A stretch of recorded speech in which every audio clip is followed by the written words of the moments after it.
Fucking ads. Anyway, girls are way harsher than males in some categories, which is bullying. I don't care what you tell me, but I've watched a girl literally get bitch slapped next to a locker and beaten like half to death by girls. Man, it might happen to boys too, but I don't think Bakugo would go that far because Inka would have definitely done something by then, or I hope she would have done something by then. So no, Deku's getting bullied by some of the girls and saying, and some of the girls are like, huh, hey Deku, what are you gonna do about it, huh? And start pushing her around, and Deku just takes it. And that's been the normal life. She doesn't really connect to Bakugo at all. In fact, she barely even knows him, or she knows his name. But she does know her mother and his mother does know each other, so she does know like some things about Bakugo, like where he lives and what's his name, and what quirk he has. But that's pretty much it. Bakugo is likewise, so yeah. So anyway, Monday stopped, and when Deku was at school getting bullied and going through another tough day at school, um, the interesting thing happened. She on the news, and the same thing happened again. This is Tom Tucker here, with the same three people dead this time.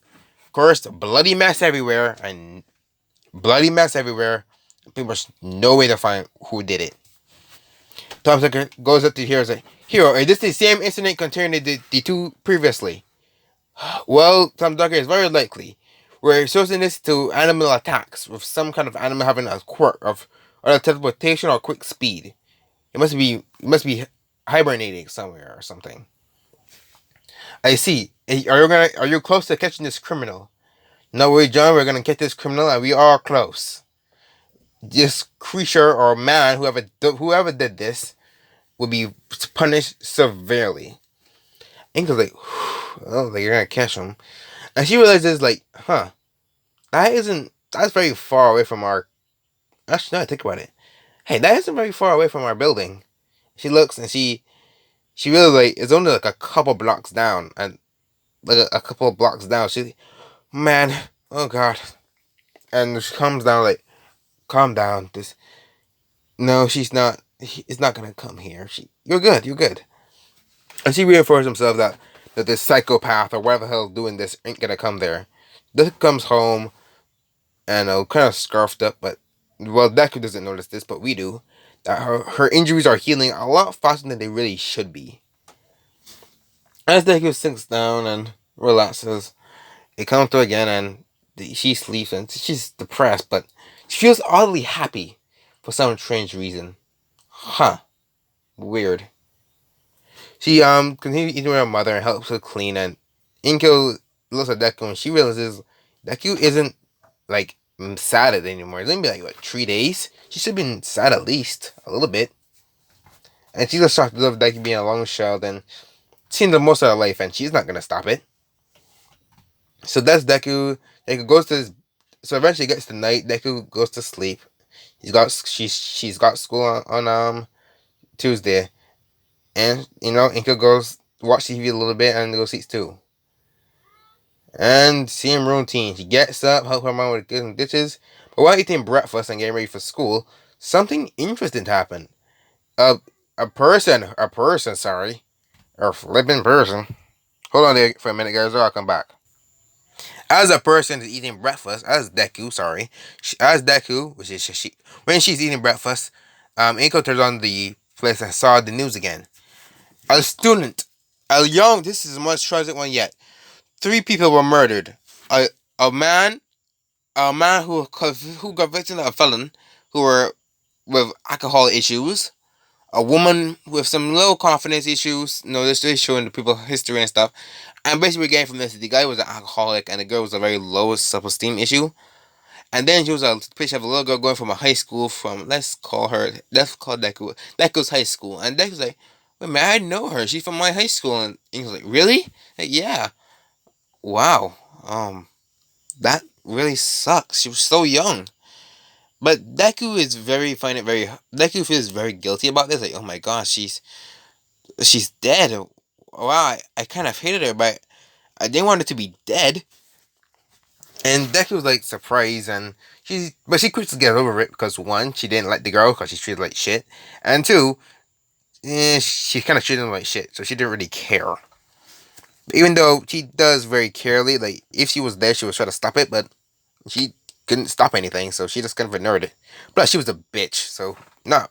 Deku doesn't call it, like Deku doesn't say it, but Deku basically thinks of, man, he was a bitch, so fuck her. And Deku like pushes her thoughts away. No, no, that's not how a person who's gonna be a number one hero should think, and stuff like that. So Deku goes to school, and everyone's mourning the girl's death. She was a very popular little girl, and she had a quirk of, let's say, malleable. Like she was able to like stretch like a good distance. So yeah, and everyone's mourning her, but they quickly got over it because, well, again, she was kind of a bitch. And the only one who's really mourning her is like her family, who knew like they had like confidence issues and issues at home. So no, the day continues and Deku says, and today is a lot more quieter. The people doesn't bully her today. Well, because one, they just because one, Minzo was the main indicator to bully Deku, and second, the boys don't really care, and no one really cares about some quirkless person like her. The kids go to school and Deku goes to sleep, and the everything goes almost like every day. She helps her mother clean and cook. She goes to sleep, but this time Deku wakes up and she's looking at a mirror. Where am I right now?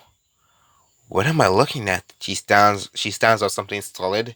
Beats try to stand up, realizing that she's vertical. She's standing up on a building right now.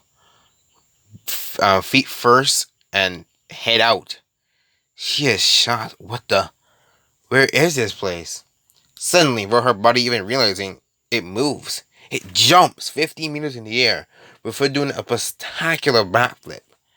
And then a black and red tendril splat out of Deku's hand, just surprising her. And it connected to a building and she started swinging on her own. And slowly this black to red substance started to cover her, showing a very young and small looking carnage. And Deku was surprised, like, what's happening? And Deku quickly turns to surprise to, oh, this must be a dream. And hey, pretty awesome one. I like this feeling. I like the adrenaline. She's kind of getting an adrenaline rush from this, like passing through the, like, see the blocks flying, basically flying through blocks and blocks, going really fast. Whew, this is a rush.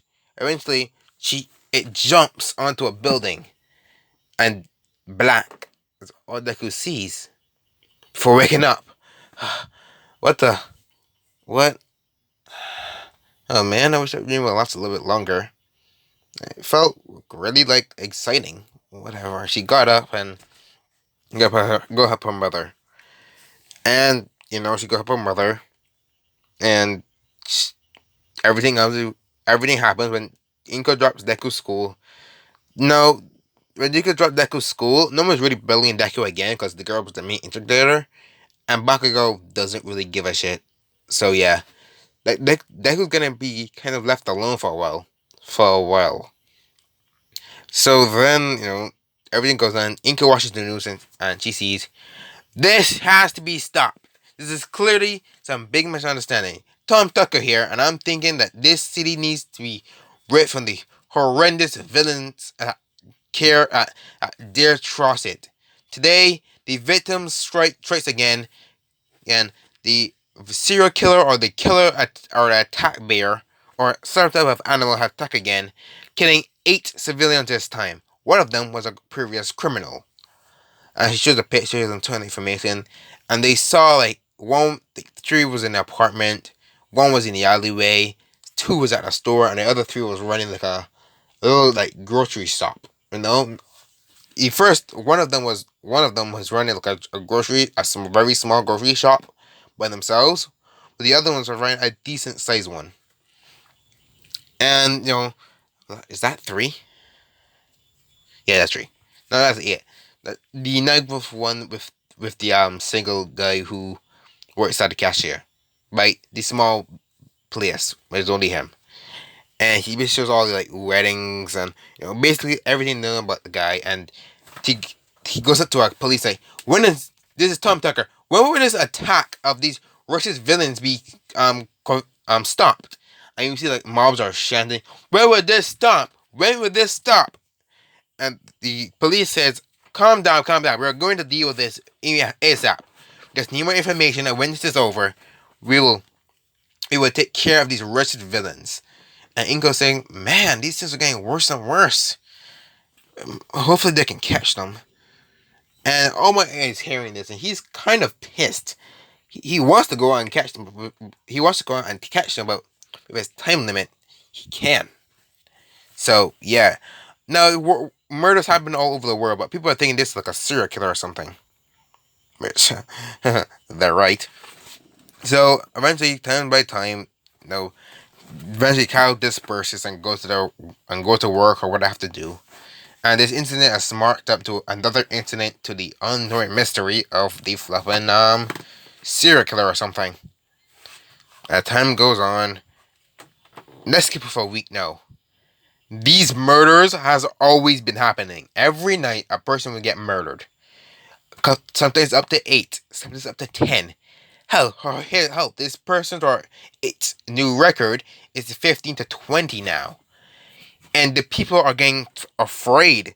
Not only one, this happening more frequently and more bodies are being piled on, but the police don't know anything, which is the scariest thing alive. People are chanting, "Where would this be stopped?" Heroes are being called in to try to stop it, and Inko is kind of scared, and she's locking up her house every night to make sure nothing comes in and stuff. And eventually, hold on, wait a minute.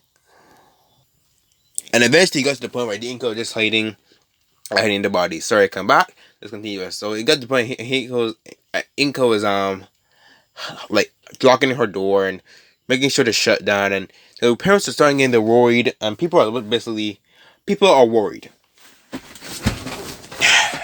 The best way I can describe it, they are very worried about what's gonna happen, like who's gonna be the next victim, and people are online. It's pretty much like translating, like trying to figure out what this guy like. What is it quirk? Right? They don't know if it's a man or an animal with a quirk. They don't know what it is, and they're theorizing. And Deku goes to sleep again. This time, you get to see what happened to Deku. Deku goes to squish a little bit, sweat, and has to roll over in her covers. Deku's eyes shoot open. Still a red glow.